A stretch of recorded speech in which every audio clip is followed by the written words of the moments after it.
Todd-U.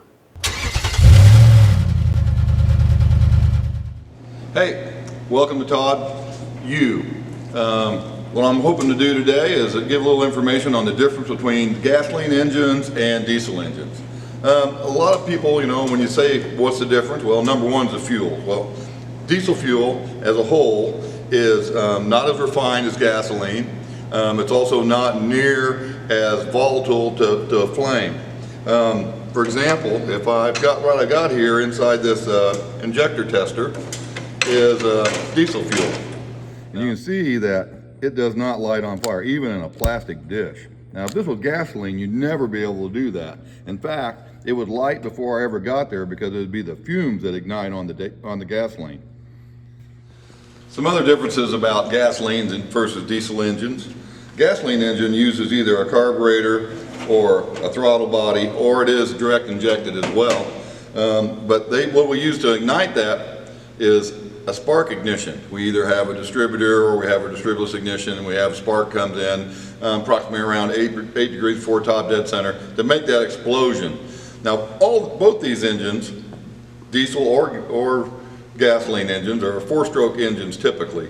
What are the 4 strokes? Intake, compression, power, and exhaust. Some people call that the suck, squeeze, bang, blow. Sounds like a bad movie.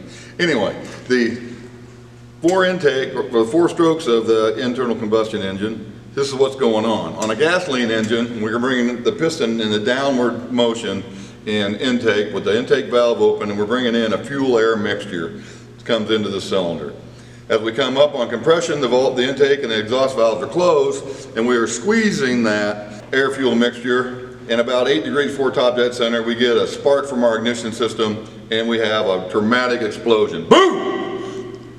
Like an elephant standing on it. So now we're on power stroke, and we're bringing that piston down. Now inside the cylinder, we have all these unburnt gases, so we're going to be on exhaust stroke.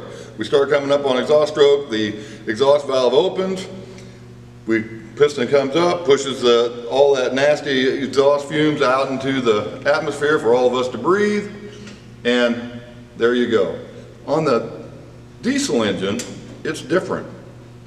Diesel engine we are using on the intake stroke, we are bringing in air, and air only. As we come up on compression stroke, we are just compressing that air in that cylinder to a dramatic temperature. And at about 6 degrees before top dead center, we get this.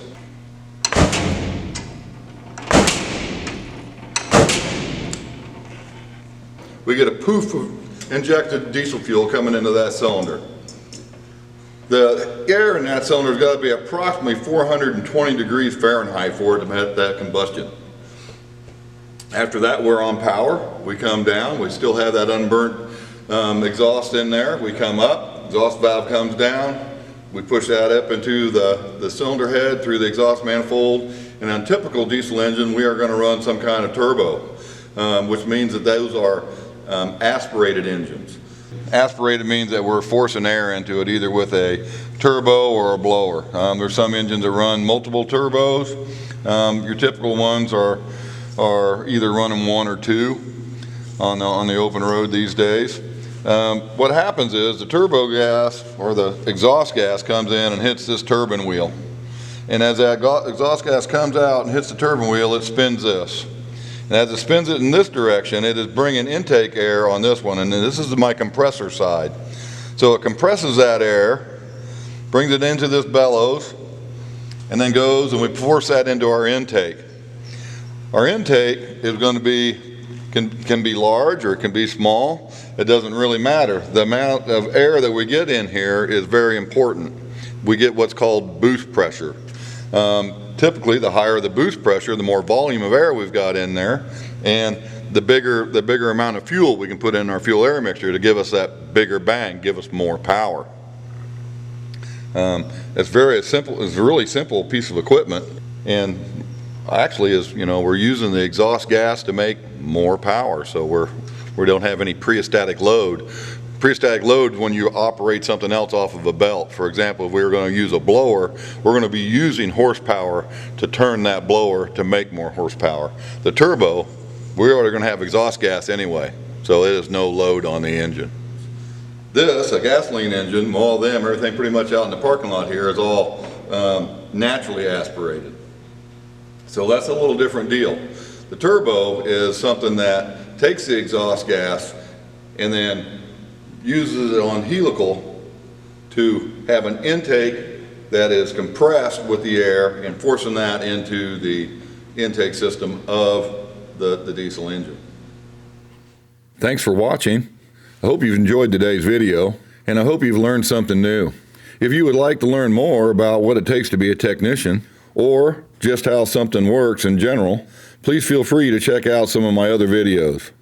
I'm Todd with Todd-U, and I'll see you later.